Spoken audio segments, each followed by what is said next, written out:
Thousands of ducks are released straight into rice paddies in the middle of the growing season. No fences, no supervision, just ducks, rice, and what looks like total chaos. At first glance, it feels like a disaster waiting to happen. Rice fields are fragile, the ecosystem is sensitive, and one wrong move could wipe out an entire harvest. Yet this is the method China chose to rescue more than 40% of its farmland, severely degraded by the pressure of 4 million tons of pesticides used every year. And something no one expected happened. After just one growing season, the rice fields didn't collapse. They began to recover. So what was really happening beneath the water surface, and why is a method that seems ancient now challenging modern industrial agriculture? Why China's rice fields were collapsing? If modern agriculture is creating its own problems, where does the real way out lie? In less than a century, farmland across the world became almost completely mechanized. Synthetic fertilizers made crops grow faster. Pesticides allowed farmers to control pests and diseases at a scale never seen before. But the cost has become increasingly clear. Each year, agriculture accounts for roughly 20 to 25% of total global greenhouse gas emissions, most of it from chemical fertilizers and degraded soil. Pesticides have severely reduced soil microorganisms, disrupting biological cycles that naturally maintain fertility. Studies suggest more than 40% of the world's agricultural land is gradually losing its ability to regenerate. China's pesticide use has been among the highest in the world, with annual estimates in the millions of tons. Why did China turn to ducks instead of better chemicals?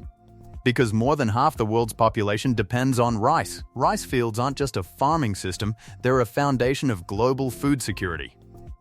When that ecosystem weakens, the risk spreads across the system that feeds billions. How ducks and rice coexisted for 600 years. Ironically, the answer lies in practices that existed long before chemicals ever appeared. For centuries, across rice-growing regions of East Asia, rice fields were never treated as a single-purpose production surface. They were living ecosystems where rice and ducks coexisted. Ducks were released into the paddies shortly after transplanting, moving all day through the shallow water, eating insects, pulling young weeds, and gently stirring the top layer of mud.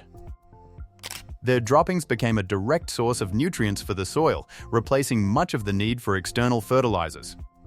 No machinery, no pesticides, yet the system maintained stable yields over long periods of time.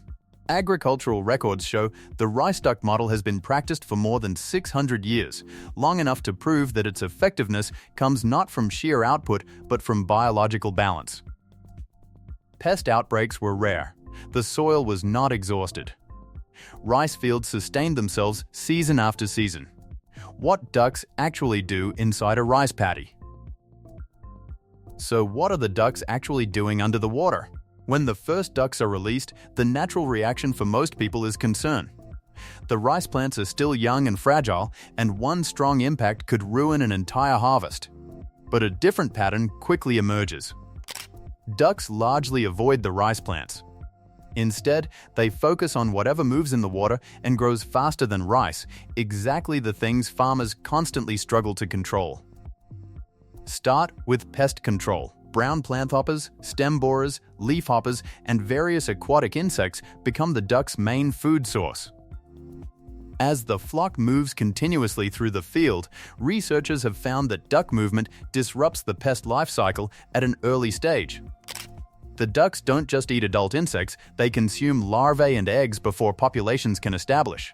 In monitored systems, pest numbers drop noticeably within just a few weeks. At the same time, the movement stirs the water surface, destroying mosquito larvae and other harmful organisms, significantly reducing the need for pesticide spraying.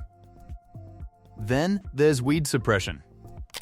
Researchers have reported that ducks feed on young weed shoots, duckweed, barnyard grass, and even wild rice plants that normally compete directly with the crop for nutrients. Every step the ducks take interrupts weed root formation, preventing weeds from developing into the dense mats that choke conventional paddies.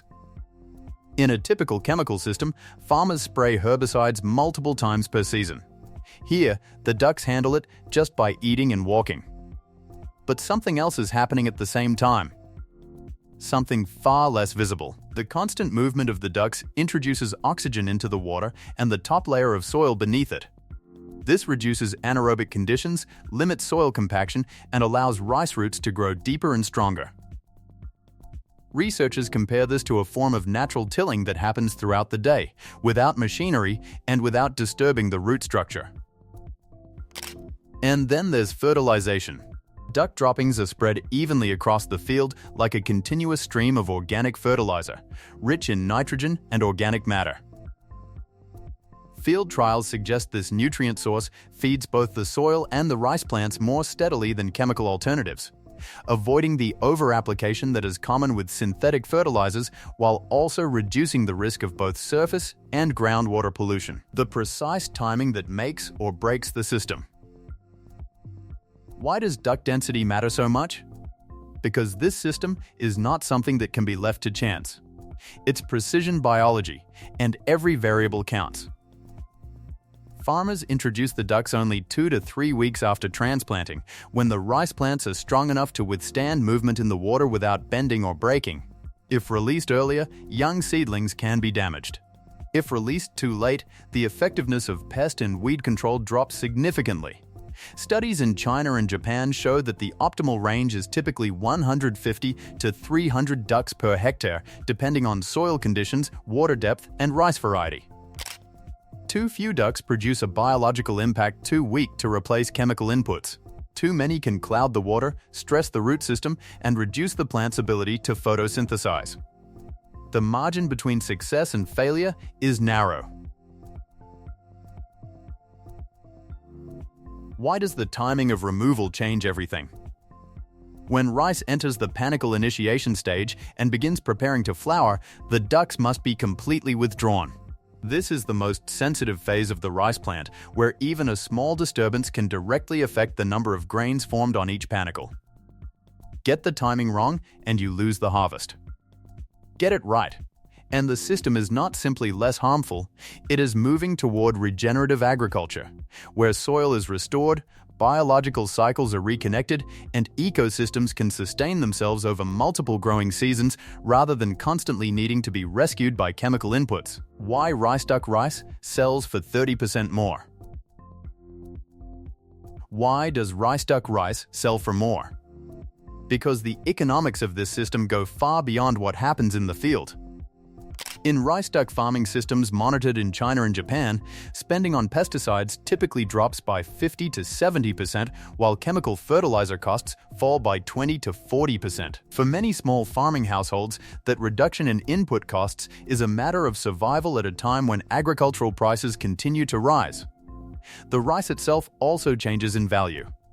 Rice produced in these systems is often classified as ecological rice or low-chemical rice, and in many Asian markets it sells for 10 to 30% higher prices than conventionally grown rice. Consumers are willing to pay extra for the safety and sustainability they can recognize and trust. The duck flock becomes a real economic product of its own. With access to natural food sources in the fields, ducks grow quickly with low reliance on commercial feed and minimal dependence on antibiotics. At the end of the season, farmers sell duck meat or eggs, creating an additional income stream independent of rice prices and helping to spread market risk. In many monitored systems, revenue from ducks alone is enough to offset a large share of rice production costs. The system partially funds itself. As chemicals are withdrawn, the fields begin to change in ways that go beyond economics. The water gradually becomes clearer. Algae levels drop. The smell of anaerobic decay disappears. Beneficial insects appear first, followed by frogs, small fish, dragonflies, and water birds. The rice field stops operating like a factory and slowly reclaims its role as a living ecosystem. Studies have also recorded a 20 to 30% reduction in methane emissions compared to conventionally farmed chemical-intensive rice fields. The constant movement of the ducks disrupts anaerobic conditions in the soil, the primary factor behind methane production in flooded paddies. These fields don't just reduce their environmental impact, they actively contribute to mitigating climate change. Why this system doesn't work everywhere. But here's what almost no one mentions when they talk about rice duck farming: the same biological precision that makes it work is exactly what keeps most of the world from using it. This system only works when every biological variable is managed carefully. If this works so well, why isn't everyone doing it?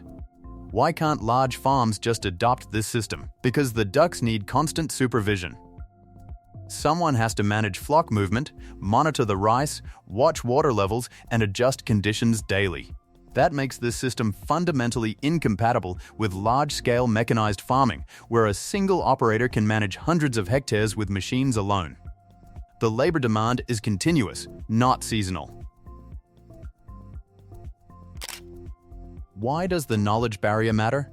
Because the timing of duck release, flock density, water level management, and the precise withdrawal window must all be correct. Even small mistakes can quickly turn biological benefits into production losses. This isn't a system you hand someone a manual for. It demands deep, season-by-season farming knowledge that takes years to develop. What about predators? Snakes, foxes, feral dogs, and birds of prey can cause serious losses if the ducks are not properly protected. A single overnight attack can wipe out a significant portion of a flock.